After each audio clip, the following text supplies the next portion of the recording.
Well, I hope you found this session as inspirational as I did, and I thought the perfect way to bring it to a close is with the ethereal Loreena McKennitt.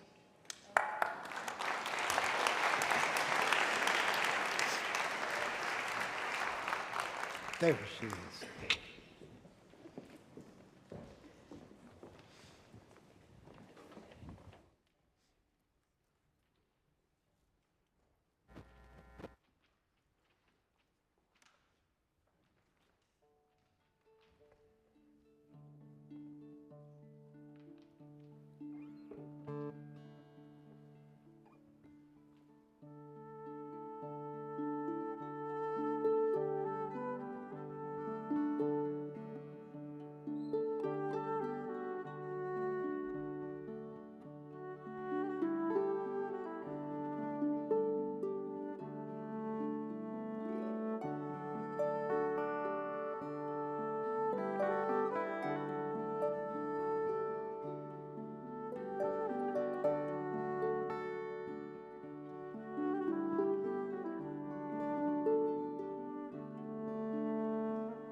Long fields of barley and of rye, the cloth of wool to meet the sky. Through the field the road run by to many towered Camelot, and up and down the people go, gazing where the lilies blow, round an island there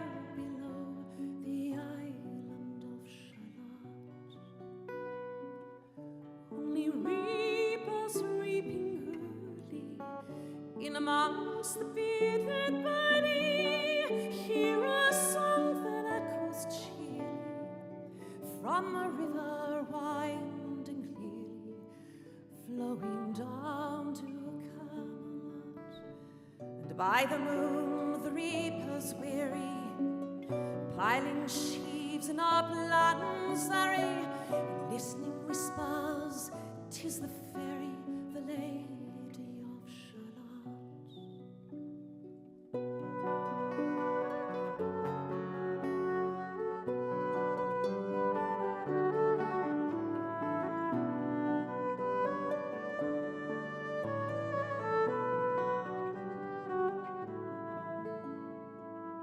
There she weaves both night and day, a magical web with colors gay. She has heard a whisper say, a curse is on her if she stay to look down to Camelot. She knows not what the curse may be, and so she weaves steadily. Little other cares she, the lady of Shalott. A potion from her bower heaves, he rode between the bodily sheaves. The sun came dazzling through the leaves, and flamed upon the brazen greaves of old Sir Lancelot. Red Cross Knight forever kneeled to a lady in his shield, and sparkled on the yellow field beside remote Shalott. She left the web, she left the loom, she made 3 pieces through the broom. She saw the water lily bloom, she saw the helmet and the plume. She looked to Camelot. Out flew the web and floated wide, the mirror cracked from side to side. The curses come upon me, cried the lady of Shalott.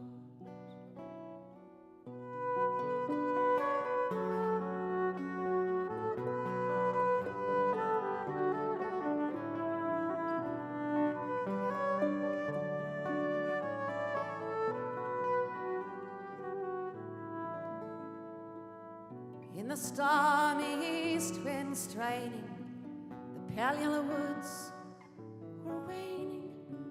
The broad stream in his spines complaining, heavily the low sky raining over towered Camelot. And down she came and found a boat beneath the willow left to float, and round about the prow she wrote, the Lady of Shalott. Who is this and what is here? In the night perilous near died the sound of royal cheer, and they crossed themselves for fear, the knights at Camelot.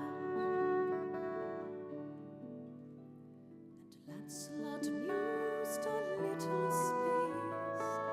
He said, she has a lovely face, God in his mercy lent her grace, the Lady of Shalott.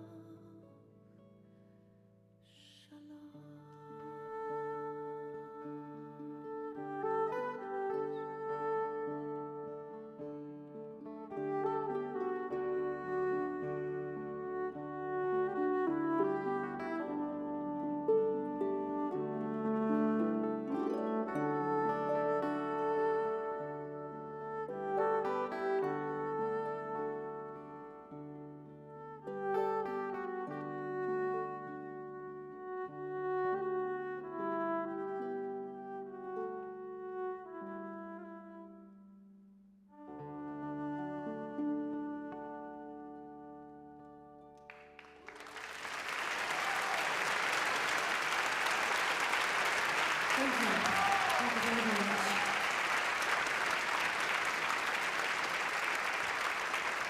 Thank you.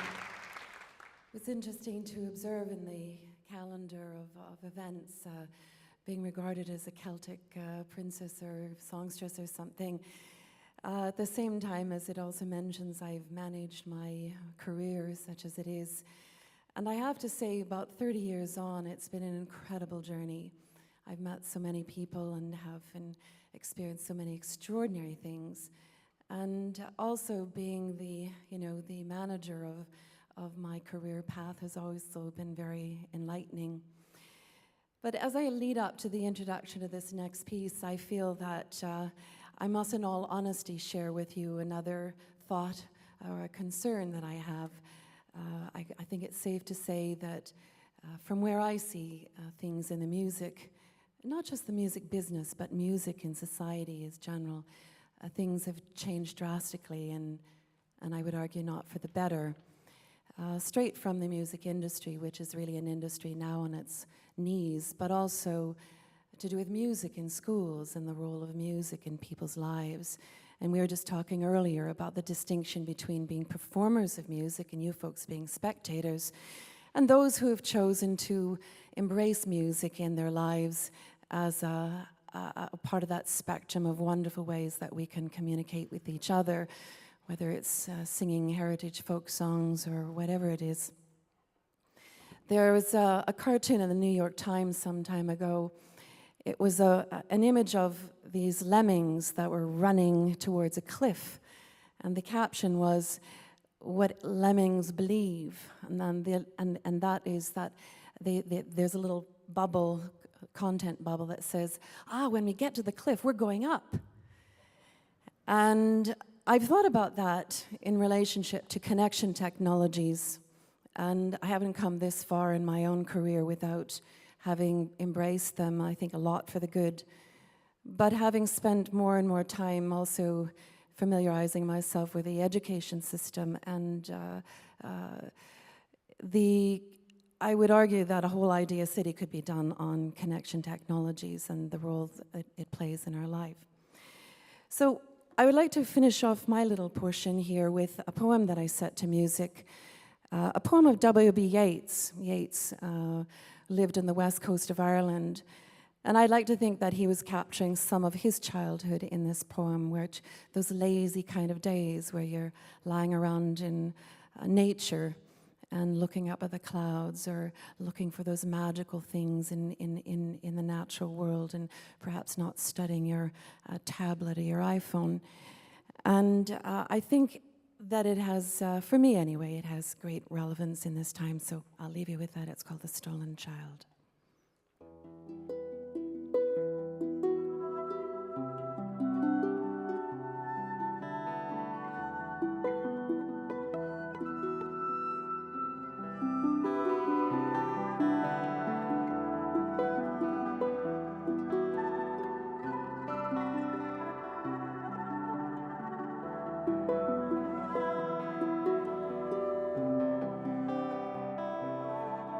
It tips the rocky highland of Sleuthwood in the lake. There lies a leafy island where flapping herons wake. The drowsy water rats, there we've here a fairy vats full of berries and of rather stolen cherries. Come away, you human child, to the waters and the wild, with a fairy hand in hand, for the world's more full of weeping than he can understand. Where the wave of moonlight glosses the dim grey sands with light, by far our furthest Rosses we footed all the night, weaving golden dances, mingling hands and mingling glances, till the moon has taken flight. To and fro we leap and chase the frothy bubbles, while the world is full of troubles and is anxious in its sleep. Come away, you human child, to the waters and the wild, with a fairy hand in hand, for the world's more full of weeping than he can understand.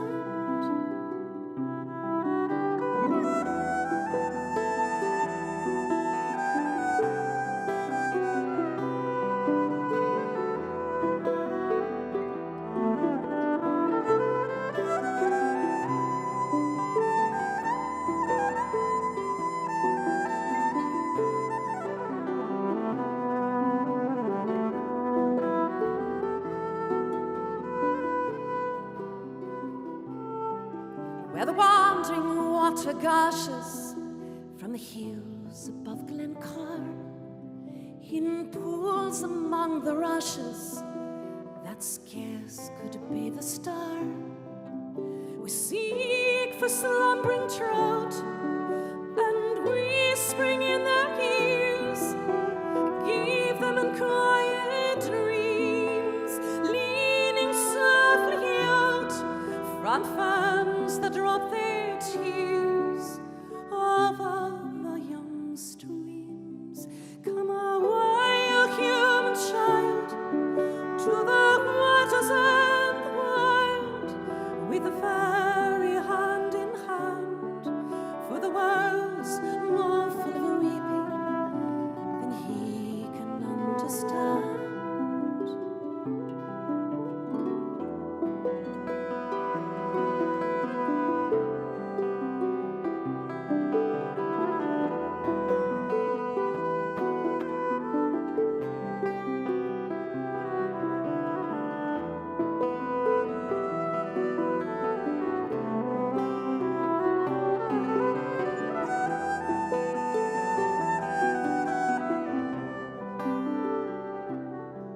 And away with us he's going, the solemn-eyed. He'll hear no more the lowing of the calves on the warm hillside, or the cattle on the hob sing peace into his breast, or see the brown noise bob round and round the oatmeal chest, for he calls